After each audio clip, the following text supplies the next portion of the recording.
കഴിഞ്ഞ ദിവസം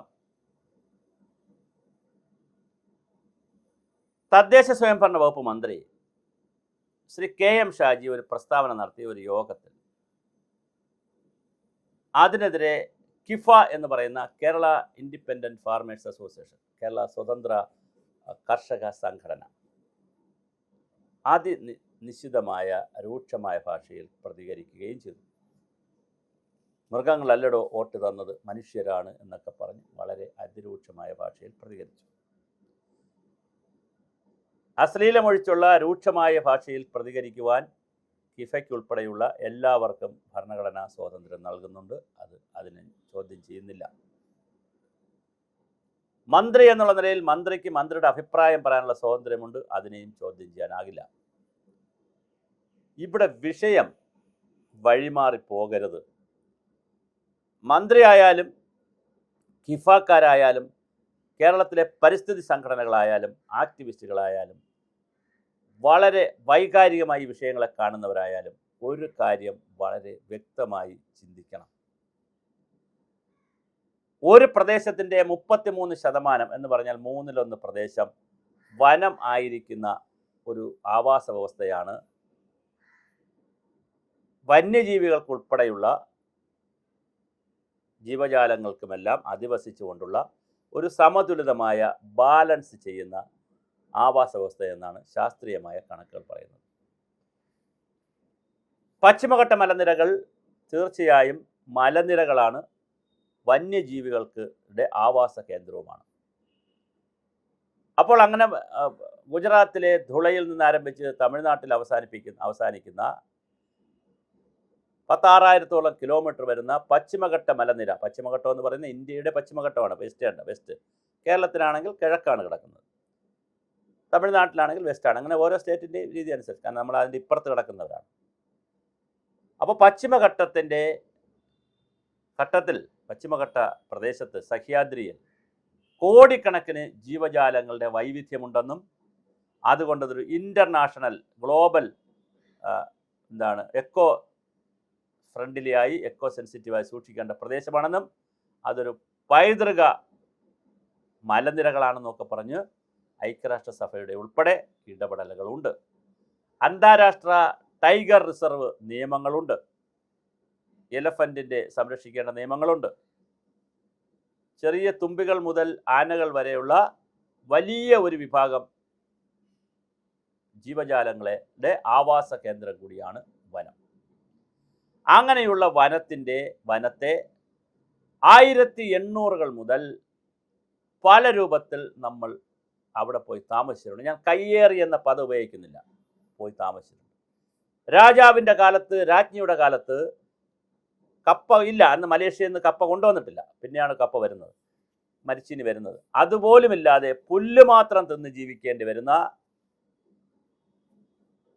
ഒരു കോഴി മാട് പോലുള്ള മൃഗങ്ങളെ മാത്രം കഴിക്കുന്ന, ധാന്യം ഒട്ടും തന്നെ കഴിക്കാനില്ലാതിരുന്ന, വരൾച്ചയുടെയും പട്ടിണിയുടെയും ദാരിദ്ര്യത്തിൻ്റെയും കാലത്ത് സർക്കാർ തന്നെ മുൻകൈയെടുത്ത് സർക്കാരിൻ്റെ വാഹനത്തിൽ, രാജാവിൻ്റെ കാലത്താണ്, വാഹനത്തിൽ ഇടുക്കിയിലേക്കും വയനാട്ടിലേക്കും നിലമ്പൂരിലേക്കുമൊക്കെ ഒരുപാട് കർഷകരെ കൊണ്ടുപോയി.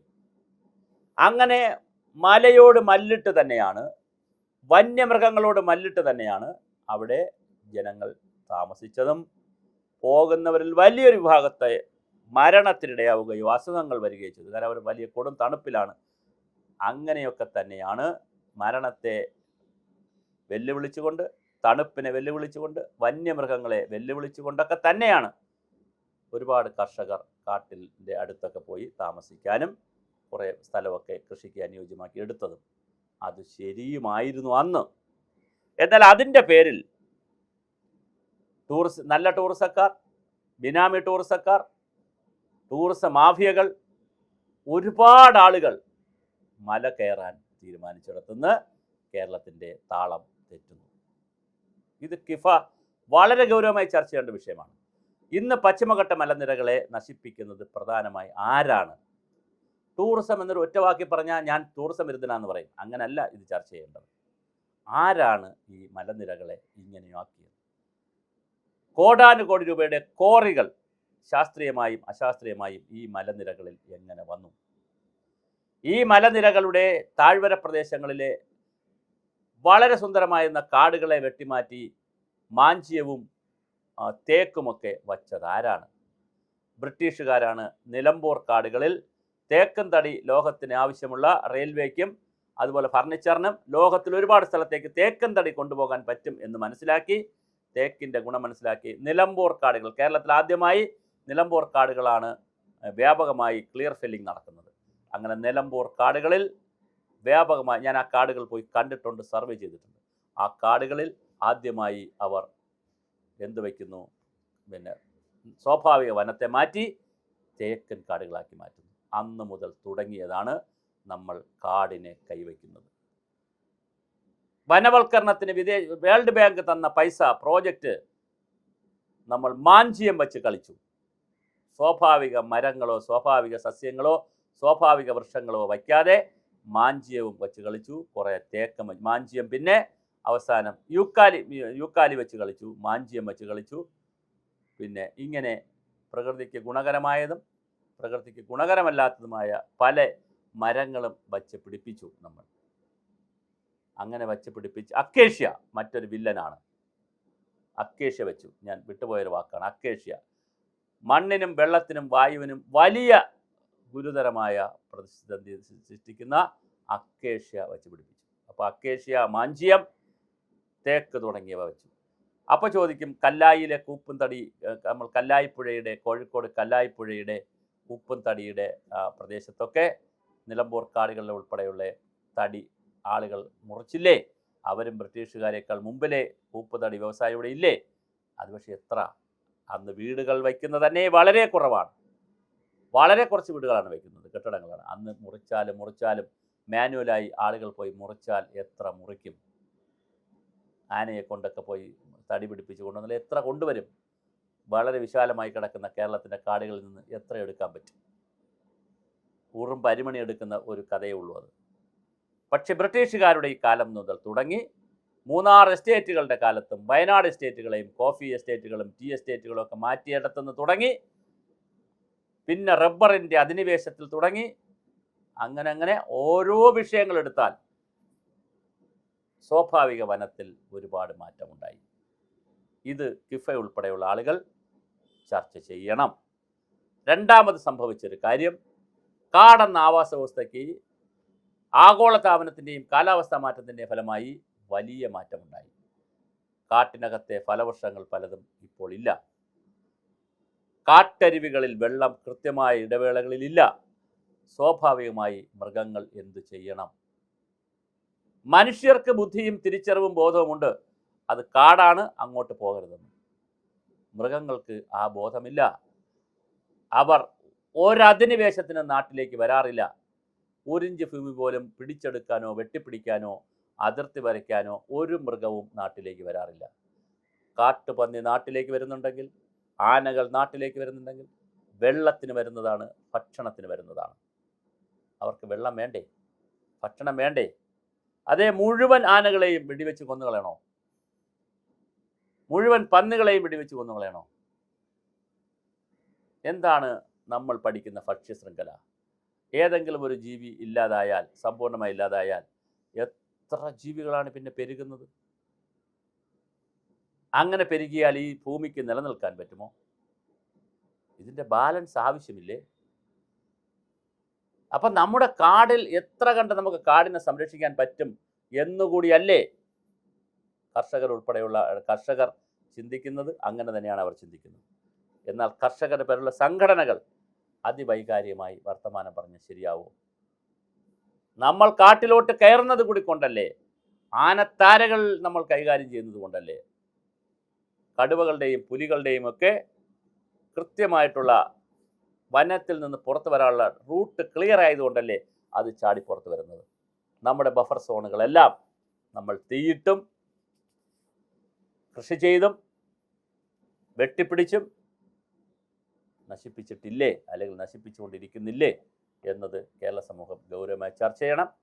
അതുകൊണ്ട് മന്ത്രി ഷാജി പറഞ്ഞ ആ വാചകത്തിൻ്റെ തത്വത്തിൽ പിടിച്ച് കാട്ടിൽ കൂടി കയറുന്നത് കൊണ്ടാണ് കാട് ഈ മൃഗങ്ങൾ ഇങ്ങനെ വയലൻ്റ് ആവുന്നത് പറയുന്നത്. അതിൻ്റെ സാങ്കേതിക അർത്ഥത്തിൽ പിടിച്ച് കെ.എം. ഷാജി മന്ത്രിയെ തെറി പറയുന്നതിന് പകരം അദ്ദേഹം ഉയർത്തിവിട്ടിരിക്കുന്ന ഒരു കേരളത്തിൻ്റെ ഒരു പാരിസ്ഥിതിക വിഷയമാണത്, ഒരു സാമൂഹ്യ വിഷയമാണ്, ഒരു സാംസ്കാരിക വിഷയമാണ്, ഒരു സാമ്പത്തിക വിഷയമാണ്, ഒരു കാർഷിക വിഷയമാണ്.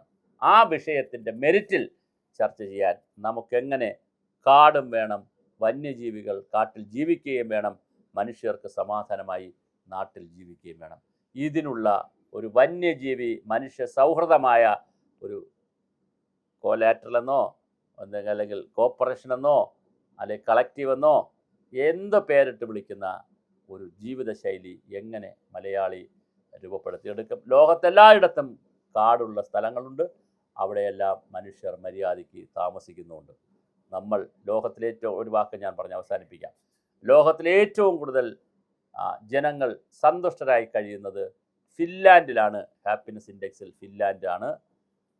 അത് കഴിഞ്ഞാൽ ഭൂട്ടാനുമുണ്ട്. ഭൂട്ടാനും ഫിൻലാൻഡും, ഭൂട്ടാനോ രാജ്യം എന്നുള്ള രണ്ടും രാജ്യമാണ്, രണ്ടും വളരെ പ്രസിദ്ധമാണ്. പക്ഷേ അവർ ഏറ്റവും കൂടുതൽ ചെയ്യുന്നത്, അവർ ഏറ്റവും കൂടുതൽ സംരക്ഷിക്കപ്പെടുന്നത് അവിടുത്തെ കാടുകളാണ്, അവിടുത്തെ പുഴകളാണ്, നദികളാണ്, അവരുടെ പ്രകൃതി വിഭവ സമ്പത്തുക്കളാണ്. ആ സമ്പത്ത് നശിപ്പിച്ചുകൊണ്ടല്ല, അവിടെ നിന്ന് അവർക്കപ്പോൾ ശുദ്ധമായ വായു കിട്ടുന്നു, ശുദ്ധമായ വെള്ളം കിട്ടുന്നു, അതിനേക്കാൾ ശുദ്ധമായ ഭക്ഷ്യവസ്തുക്കൾ അവർക്ക് കിട്ടുന്നു, നല്ല വ്യായാമം കിട്ടുന്നു, നല്ല പ്രകൃതി രമണീയമായ ടൂറിസം കിട്ടുന്നു, എല്ലാം കിട്ടുന്നു. അവർക്ക് ആയുസ് കൂടുതലുമാണ്. അവർ ദൈവത്തിൽ പോലും വിശ്വസിക്കുന്നില്ല, കാരണം അതിൻ്റെ അവർക്ക് ആവശ്യമില്ല. They are always happy.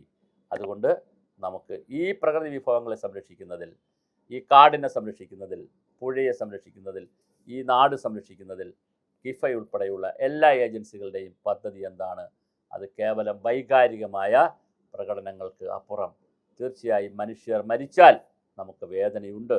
ആ മരണത്തിനുള്ള കാര്യകാരണ സഹിതമുള്ള പ്രശ്നങ്ങളെ വിലയിരുത്തി മന്ത്രി പറഞ്ഞതുൾപ്പെടെയുള്ള കാര്യങ്ങളെ മുഖവിലക്കെടുത്തുകൊണ്ടുള്ള ഗൗരവമായ ചർച്ചയ്ക്ക് കേരള സമൂഹം തയ്യാറാകുമോ എന്നതാണ് ചോദ്യം. അതുകൊണ്ട് മന്ത്രിയോട് അങ്ങ് എടുത്തിരിക്കുന്ന നിലപാട് വളരെ വലിയ നിലപാടാണ്. അങ്ങ് വീണ്ടും തുടരുക. നിങ്ങളാരും ഭയപ്പെട്ട് പോകരുത്. ഈ ചർച്ച കേരളത്തിൽ നടക്കണം.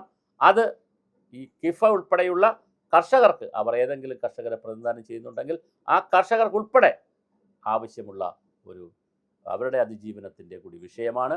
കേരളത്തിൻ്റെ മൊത്തം അതിജീവനത്തിൻ്റെ വിഷയമാണ് കെ.എം. ഷാജി ഉയർത്തിയത്. അതുകൊണ്ട് അതിനെ പോസിറ്റീവായി തന്നെ സമൂഹം ചർച്ച ചെയ്യണം.